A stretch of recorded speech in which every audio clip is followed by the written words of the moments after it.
Welcome to the Lava Flow, channeling the flow of information to the libertarian, anarcho-capitalist, voluntarist, and agorist community. Here's your host, Roger Paxton.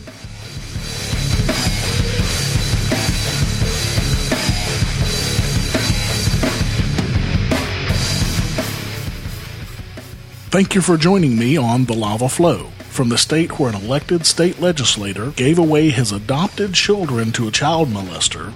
This is the show that will bring you the people, places, and events that everyone in the Liberty Movement needs to know. You can catch me on Twitter at the Lava Flow Pod. It's Tuesday, March 3rd, 2015, and this is episode 7, the One Angry Man edition. And on this fortnight's episode, what's in the news? Statist gonna state, with a U.S. Senator from my own backyard. Do ask, do tell on private police and jails. How to live a lava lifestyle in a statist society on jury nullification. But first, what's Rustling My Jimmies this week? Let's do it to it. Do you own yourself?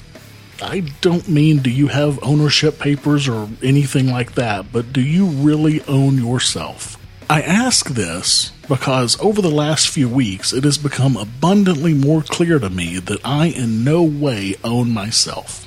I do not own my body, the state does. I do not own the product of my labor, the state does. I do not own myself. I was called up for jury duty a few weeks ago and was told to put my entire life on hold for 4 weeks, not knowing if I would be able to go to work, or make 2 doctor's appointments that I needed to make, or anything else. Every single night, Sunday through Thursday, I am supposed to call the jury hotline to find out if I have to report for jury duty the next day. Every single night for 4 weeks. I have already done this for 2 weeks. Before you get me wrong, let me tell you that I believe that jury duty is a noble thing. I believe fully in the power of jury nullification. I believe that having peers judge the guilt or innocence of not only the accused, but of the law as well, is very important. I do not, however, believe in being forced to do so at the point of a gun. And when I say forced at the point of a gun, I mean it. As the jury nullification letter I received in the mail says, you are hereby ordered to report for jury service, and you are ordered to report for 1 month. And yes, it used the word ordered in both cases. If I do not, the judge will issue a bench warrant for my arrest, and he will send men with guns to my home to kidnap me. If I decide I don't want to be kidnapped at that particular moment, these men will pull their guns from their holsters, and they will point them at me and force me to go. So far, thankfully, out of the last 2 weeks, I've only had to appear on 3 days. But that's not the point. Here in the great state of Arkansas, we are fortunate that we are paid a higher than average rate for jury duty. For showing up for selection, you receive $25 per day. If you are fortunate enough to actually be seated on a jury, you get a whopping $50 per day. And this is above average. Some states are as low as $10 per day. The government wants to tell you that you can't pay someone $10 per day. Yet they see no issue doing it themselves. No wonder no one is banging at the courthouse doors to serve as a juror. Even though I haven't been called to serve on a jury yet, I have still had to spend hours there as they try to find various juries for various cases. Sitting through the voir dire, which is the part of the process where they ask the potential jurors questions to see if they have any biases, is a painful process. The prosecutor this week even had the balls to explain to the potential jurors that the judge was the person to judge the law, and the jurors could only judge the facts of the case. He then asked all of the jurors if they could follow the judge's orders to vote to convict someone, even if they disagreed with the law. And since most judges refuse to allow the defense to discuss jury nullification in court, most people are ignorant of this practice, which has been used on this continent since as early as 1670, when a jury refused to convict William Penn of unlawful assembly for holding a religious assembly of more than 5 people outside the auspices of the Church of England. In that case, the judge told the jury that they, quote, shall not be dismissed until we have a verdict that the court will accept." End quote. The judge had the jury locked up overnight without food, water, or heat. When William Penn protested this, he was ordered bound and gagged by the judge. After a 2-day fast, the jury returned a not guilty verdict, and the judge found them in contempt of court and fined them. One juror, Edward Bushell, refused to pay the fine and petitioned the Court of Common Pleas. It was then ruled that a jury could not be punished simply on account of the verdict it returned. If you want to know more about jury nullification and how important it is, stick around for the How to Live a Lava Lifestyle in a State of Society segment of this show, where I talk about the Fully Informed Jury Association, a libertarian organization that works hard to inform people about jury nullification. So if you truly believe that you own yourself, try ignoring an order to appear for jury duty, or refuse to appear in court for a speeding ticket, or try not paying your tax bill. You will find out really quickly who owns you today, and it is not you. Socrates said, "Know thyself." I say, own thyself.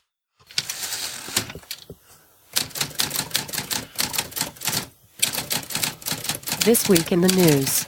In It Pays to Get Elected in North Carolina news this week, sex acts provided to politicians, quote, "to lobby or to develop goodwill do not violate state ethics policies, nor must this activity be disclosed," ruled the North Carolina Ethics Commission.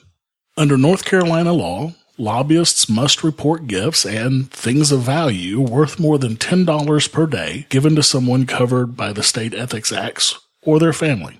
But consensual sexual relationships do not have monetary value and therefore are not reported as gifts or reportable expenditures made for lobbying, stated the commission in its opinion.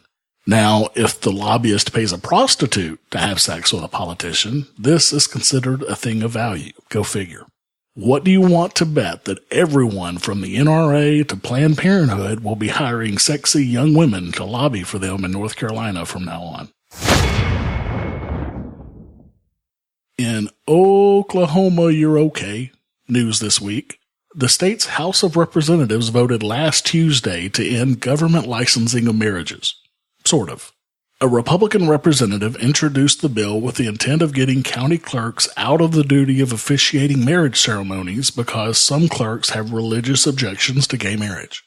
Now the responsibility for officiating wedding ceremonies will be on judges and religious figures. After the ceremony, the married couple will file a certificate of marriage, or if you don't want to go with a formal ceremony, file an affidavit of common law marriage with the clerks. No more asking the state for permission to get married. The new form has no gender indication and does not use terms like bride, groom, wife, or husband. Now, don't think you can run off tomorrow and get a same-sex marriage in Oklahoma, though, because the state constitution still bans them. But this has been stricken down by a federal court, and the Supreme Court will likely uphold that ruling this summer. And yes, he's still smarter than you news this week. Albert Einstein was born 136 years ago on March 14th. And who would have ever imagined that someone who had to flee persecution from the fascist, racist government of Nazi Germany would say several things that sounded very libertarian? Yes, I understand that Einstein apparently believed in socialism, but these quotes were still very good, so I wanted to share them. Quote, "Everything that is really great and inspiring is created by the individual who can labor in freedom." Quote, "Force always attracts men of low morality." Quote, "The hardest thing in the world to understand is the income tax." And my favorite, quote, "The prestige of government has undoubtedly been lowered considerably by the prohibition law. For nothing is more destructive of respect for the government and the law of the land than passing laws which cannot be enforced. It is an open secret that the dangerous increase of crime in this country is closely connected with this." In Fuck You, I'm Dying Anyway news, Wyoming Governor Matt Mead signed a bill into law making that state the latest right-to-try state in the nation, joining 6 other states, including Arkansas, with 20 more states considering such measures in 2015. As Mike Meharry of the 10th Amendment Center said, quote, "This new law is a no-brainer. When someone is on their deathbed, the fact that FDA regulations would let them die rather than try has got to be one of the more inhumane practices of the federal government. Every state should nullify the FDA like this. If you've never heard of the 10th Amendment Center, I urge you to check them out. They help states pass legislation nullifying the federal government on many issues, and they do great work. Any group that quotes Lysander Spooner on their website has a warm spot in my heart. And finally, in Pants Up, Don't Shoot news this week, a Louisiana police chief has asked the city council to enact an ordinance banning sagging pants and Daisy Dukes. Chief Thomas said it's disrespectful to the city for this type of attire to be worn in public buildings, stores, and whatnot. If passed by the city council, this crime would carry a $200 fine and up to 30 days in jail. As Marjorie Essman of the ACLU said, quote, "It's not the government's job to be the fashion police." This is eerily reminiscent of a famous image in the Library of Congress of a policeman measuring the distance between women's knees in their bathing suits at the Tidal Basin Beach in D.C. in 1922. How disgustingly authoritarian. America, America, America, fuck yeah, coming again to save the motherfucking day, yeah, America, fuck yeah, freedom is the only way, yeah, terrorists, your game. Statist's got a state. Junior Arkansas Senator Tom Cotton is making a name for himself lately, with his open letter to Iranian leaders this week that was signed by 47 Republican senators. The letter has been called everything from dangerous to treasonous, but I call it typical of the hawkish Cotton.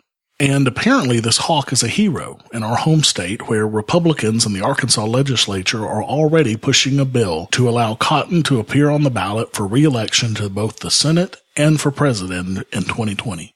Hell, I've even seen two people who call themselves libertarians in my state supporting Cotton. But Tom Cotton is no libertarian. He is the worst kind of a neocon. The youngest currently sitting senator received a law degree from Harvard Law School before joining the U.S. Army in response to the 9/11 attacks. As an Army officer and platoon leader, he served with the 101st Airborne Division in Iraq. While in Iraq, he wrote an open letter to the New York Times calling for 3 journalists to be imprisoned for espionage for detailing a government secret program that monitored terrorist finances. While serving as a platoon leader at the Old Guard at Arlington National Cemetery, he volunteered to return to combat duty. He was promoted to captain and deployed to Afghanistan as an operations officer, where he was awarded the Bronze Star. After leaving the Army in 2009, he worked for the U.S. Court of Appeals in the Fifth Circuit, and then as a private attorney for a prestigious law firm. He eventually, very conveniently, returned home to Arkansas to work on his family's cattle farm at just the right time to run for a U.S. House seat where the incumbent Democrat was retiring. Endorsed by John McCain, he won easily, being only the second Republican to hold that seat since Reconstruction. After one term in the House, he soundly defeated the incumbent Democrat Mark Pryor, often called the deciding vote on Obamacare, to win the Senate seat. Now, Tom Cotton wants a crackdown on immigrants and the Mexican border. He claims that bombing other countries makes us safer. He thinks we need to use more killer drones all over the Middle East, and said the only problem with Guantanamo is that there are too many empty beds. This guy eats apple pie for dinner every night and wraps himself with the American flag when he goes to sleep. He is a neocon dreamboat, but I cannot express how dangerous he is. He honestly believes that Al-Qaeda and ISIS hate us for who we are, not for what we've done to them. This guy has either never heard of blowback or he just ignores it. He honestly believes the Constitution only applies to U.S. citizens. He introduced language when he was in the U.S. House to automatically punish family members of people who violate U.S. sanctions against Iran. This language would punish any family member, quote, to include a spouse and any relative to the third degree, including parents, children, aunts, uncles, nephews, nieces, grandparents, great-grandparents, grandkids, and with no investigation.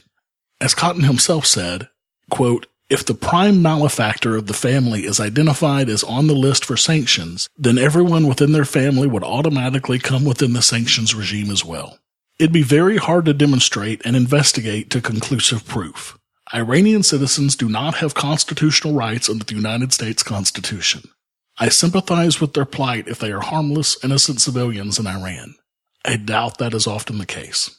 Since this is in direct contradiction to the U.S. Constitution in Article 3, which explicitly bans Congress from punishing treason based on, quote, corruption of blood, and the Fifth Amendment, which says, quote, no person shall be deprived of life, liberty, or property without due process of law, this was blatantly unconstitutional. Cotton graduated from Harvard Law School, so this shows not that he is ignorant of centuries of constitutional history. He just doesn't give a fuck. Last month, during a Senate Armed Services Committee hearing on the future of the U.S. detention facility at Guantanamo Bay, Cuba, he said, rather than close the facility, he wants to put more terrorists there.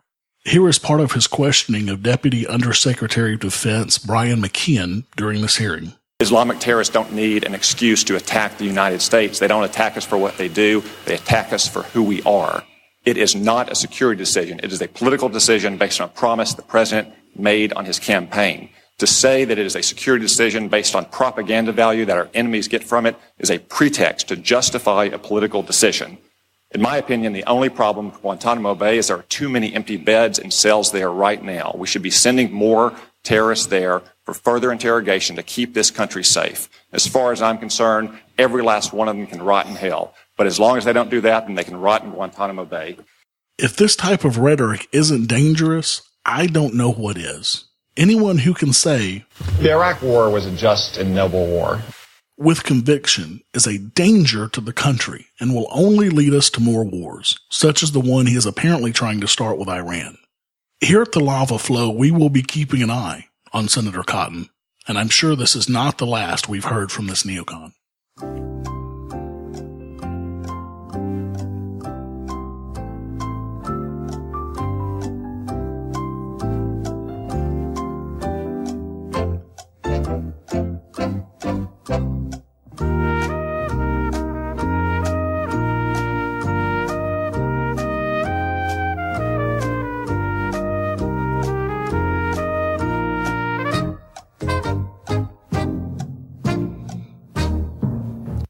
If you recall from episode 6 of the Lava Flow, Taylor left us a voicemail asking how, in a totally free market society, police and courts would be handled. In that episode, using the fantastic writings of Robert P. Murphy, I took on the task of how courts might work in a free market society.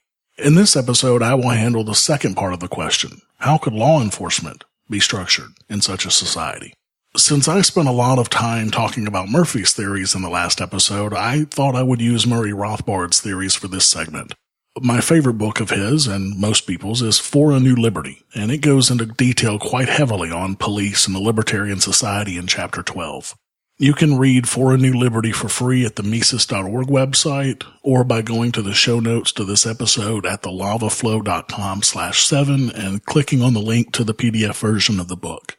This work, more than any other, helped to solidify my conversion to anarcho-capitalism by providing excellent examples of how almost anything can be done completely without the government.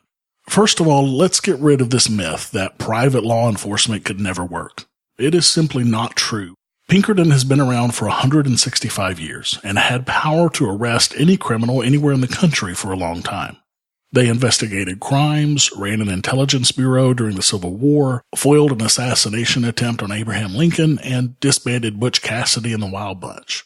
Today, they are the leading innovator of corporate risk management solutions for national and international corporations, operates in over 100 countries, and maintains an exclusive network of vast global resources. There are many other such companies as well, such as SIL Security Services, who recently took over the police duties in Sharpstown, Texas, after that community refused to renew a costly contract with a constable's office. Since taking over, an independent crime study showed that crime had been reduced by 61% in just 20 months. Civil libertarians will appreciate the accountability of SIL's officers. They cannot hide behind qualified immunity in police unions. James Alexander, Director of Operations for SEAL, said, quote, "We do not receive the same protection as we are in the private sector. However, we are not bound by the same restraints either, like violating civil rights. While his second statement might at first seem a little troubling, it should be noted that because of their private sector status, any SEAL officer who crosses the line can be held personally liable, both criminally and financially, unlike government agents. In other words, the badge truly does not grant extra rights. Over 70 communities in Harris County, Texas have begun using SEAL's security services. They're less expensive, better at crime prevention, they do not target citizens for revenue, and best of all, each officer is personally accountable for his or her own actions. Now that it's been shown that it can and is being done, we can easily dispel the myth that it wouldn't work. But if there were no taxpayer-funded police, who would pay the police? People who wanted police protection would pay. This could be insurance companies like we discussed last week, who need to investigate a crime to find out who committed it and then find the perpetrator if he's missing or to recoup stolen items. Landowners, business owners, and road owners would also have a vested interest in paying for police protection to protect their property from thieves or people who may want to cause harm to them or to their customers. Wealthy businessmen might need protection for their family or themselves from kidnappers and blackmailers. The average Joe, like you and I, may want periodic police patrols in our neighborhood. These law enforcement officers have a vested interest in providing a good quality service for a good price, so they have no incentive to harm or disrupt your life and the lives of your family and friends as our current police do. Would you keep paying for police service that harassed you or accosted you or your friends every time they came over to visit? Of course not. These officers would also not need to seek revenue by pulling over drivers for speeding, etc., since they're already being paid by their customers. One of the questions I am most often asked when debating this topic is, but how will poor people afford protection? I was even asked this in a Facebook debate last week. Here's the simple answer in Murray Rothbard's own words. Quote, "There are several answers to this question, which is one of the most common criticisms of the idea of totally private police protection. One answer is that this problem, of course, applies to any commodity or service in the libertarian society, not just the police. But isn't protection necessary? Perhaps. But then so is food of many different kinds, clothing, shelter, etc. Surely these are at least as vital, if not more so, than police protection. And yet nobody says that, therefore the government must nationalize food, clothing, shelter, etc., and supply them free as a compulsory monopoly. Very poor people would be supplied in general by private charity. Furthermore, in the specific case of police, there would undoubtedly be ways of voluntarily supplying free police protection to the indigent, either by the police companies themselves for goodwill, as hospitals and doctors do sometimes now, or by special police aid societies that would do work similar to legal aid societies today. Legal aid societies voluntarily supply free legal counsel to the indigent in trouble with the authorities. There are important supplementary considerations. As we have seen, police service is not free. It is paid for by the taxpayer, and the taxpayer is very often the poor person himself. He may very well be paying more in taxes for police now than he would in fees to private and far more efficient police companies. Furthermore, the police companies would be tapping a mass market. With the economies of such a large-scale market, police protection would undoubtedly be much cheaper." End quote. Boy, that was a long quote. Another question I get very often is, what would keep competing police agencies from going to war with each other for customers? And the simple answer is the same thing that keeps Coke and Pepsi from going to war against each other today. War is expensive, and it would cause irreparable harm to the reputations of both companies. And the vast majority of consumers would not want this, so the companies have no incentive to go to war with each other. Would you hire a police agency that was prone to go to war with other agencies? Of course not. So, as we see, police services would be used to actually protect and serve your person, your property, your land, instead of being used to extract money from you, harass you, and steal your property and time. What is there not to like? But what would society do with hardened criminals in a free market society? First of all, I believe there would be far fewer of these sorts of criminals because the black market in drugs, prostitution, gambling, and other heavily regulated or prohibited products and services would not exist. So this would immediately cause a massive drop in crime. But there will always be people who feel the need to steal from or harm other people. There will always be the incorrigible bank robber or the crazed axe murderer. How would they be dealt with? Firstly, in a libertarian society, every bit of property would be owned by someone. So to do these types of acts, murdering, robbing, the criminal would have to go to someone else's property to commit these acts. This property would likely be protected by private security, but let's say this criminal disregarded the private property of someone and ignored the contract he was under when entering the private property and murdered several people, say, in a movie theater. At this point, if he had no insurance to cover such a liability, he would now be uninsurable because he has committed murder and not paid restitution. Without insurance, his ability to enter anyone else's property, or to get a job, or to get a credit card, a bank loan, buy a car, etc., would be severely diminished. He would have no quality of life and would pretty much be holed up in his own property. Of course, he would owe restitution to the families of those he murdered, so how is he to pay this restitution if he's not able to get a job? How does he become a member of society again? By voluntarily entering a private prison. The prisoner would have to pay to be housed and fed in this facility, and he would also have to work towards restitution to his victims. In this way, the prison would contract the services of their prisoners for various things. This could be potentially call centers, vehicle repair, customer service, and many other types of jobs that can be done from any location. Think about it. Instead of your call going to India, you could be calling the Acme Prison Company to find out what the errant charge on your credit card is. The prisoner's pay would be used to pay for his prison stay and to pay restitution to his victims. Once this restitution is paid, he would be eligible to leave the prison and get an insurance policy, albeit at a much higher premium, so he may re-enter society. Now, these prisons would be nothing like the private prison industry today. They would not be there to lobby for more laws so they can lock up more people. They would not be contracting with states to force states to keep their beds 80% or more full. These prisons would be competing with each other to attract criminals. Of course, they would not allow a prisoner to escape, as they or their insurance would be held liable at this point for any crimes the prisoner may commit, but they would not have an incentive to be cruel to the prisoners as we see today. If the prisoner were beaten or mistreated or just didn't like the food, he could simply switch to another prisoner, just as you would switch to a different bank if you were mistreated by your current bank.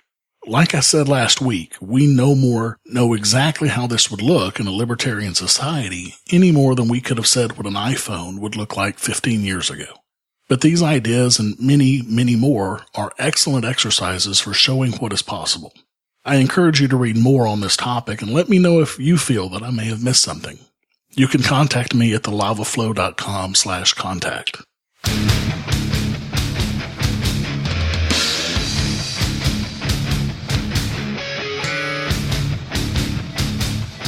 Talk the talk. Do you walk the walk? As I mentioned in my What's Rustling My Jimmies today, jury nullification is a very important and historical practice. The first known case of jury nullification happened in England in 1649. Before the Revolutionary War, colonial juries frequently exercised their nullification power, principally in maritime cases and cases involving free speech. Jury nullification became so common that many British prosecutors gave up trying maritime cases because convictions seemed hopeless. In the pre-Civil War era, juries sometimes refused to convict for violations of the Fugitive Slave Act. Later, during Prohibition, juries often nullified alcohol control laws, possibly as often as 60% of the time. This resistance may have contributed to the adoption of the 21st Amendment repealing Prohibition. This just goes to show that if more juries would begin nullifying drug laws and other unjust laws, we could possibly see much more change in our country much quicker. The problem is that most people have never even heard of jury nullification. I had an excellent AP history teacher in high school who talked a great deal about jury nullification, but I am the exception and not the rule. So how do we inform people about their rights and ability to not just try the facts of the case, but the law itself? Fortunately, there is an organization that does just that. It is the Fully Informed Jury Association, and they need your help. From their website at fija.org, the FIJA mission is to educate Americans regarding their full powers as jurors, including their ability to rely on personal conscience, to judge the merit of the law and its application, and to nullify bad law, when necessary for justice, by finding for the defendant. The Fully Informed Jury Association is a nonpartisan public policy research and education organization located in Helena, Montana. FIJA focuses on issues involving the role of the jury in our justice system and the preservation of the full function of the jury as the final arbiter in our courts of law. FIJA seeks to inform everyone about their rights, powers, and responsibilities when serving as trial jurors. FIJA works to restore the function of the jury as the final check and balance on government.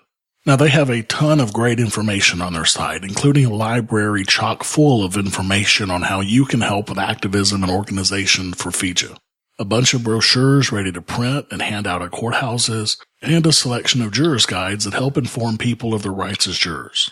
You really should check out this information, even if you think you know about jury nullification.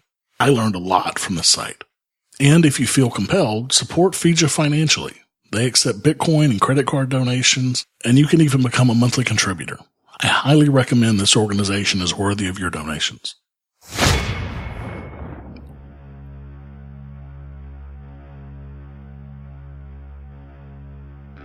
Thank you for listening to the show this week. As always, I need to thank my forever love, Jessica, for her help with the show, and Sheltered Life for allowing me to use their music. For the show notes to this episode, where I put links and information that has been on the show, go to thelavaflow.com/7. To make sure you don't miss an episode, subscribe to The Lava Flow on iTunes, Stitcher, and many other places at thelavaflow.com/subscribe. And like us on Facebook and follow us on Twitter. Most importantly, I want to hear from you. What you think of the show, what you would like to hear more of, or what you would like to hear less of. You can contact me personally at thelavaflow.com/contact. Speaking of feedback, I've received a few more iTunes reviews recently. Pilot Fuller said, quote, "No matter your politics, it's always good to hear another perspective. Challenge yourself and others to seek a better way for everyone. This podcast offers outside-the-box thinking on many different topics affecting our lives and our nation. Even if you don't agree with all of them, it will have succeeded in purging thought and questioning the world around you." Libertarian Mama says, "I absolutely love this podcast. It's fairly new, but you can tell that the host didn't halfway jump into this. It sounds professionally produced and it's full of rich content. Can't wait for more." Thanks so much, guys. I really appreciate it. If you haven't left a review for The Lava Flow on iTunes or Stitcher yet, why not? Your reviews encourage us and help others find our podcast. And I will read every review I get right here on the show. Keep them coming. You can leave us a review by going to thelavaflow.com/iTunes and make sure to include your website and name in the review if you want those mentioned in the podcast. And most importantly, if you like what this show gives you and you want more of it, and to keep this show ad-free, exercise your free market muscles by going to thelavaflow.com/support and giving a per episode donation of as little as $1 an episode using Patreon. There are monthly costs associated with doing this show, and I need additional equipment to continue making this show better for you every episode. If you don't want to use Federal Reserve notes, then donate with Bitcoin also at thelavaflow.com/support. Help the Lava Flow become fiscally neutral. Thanks to Carl for supporting the show again this week. Until next time, keep striking the root. This has been a Pax Libertas Productions podcast.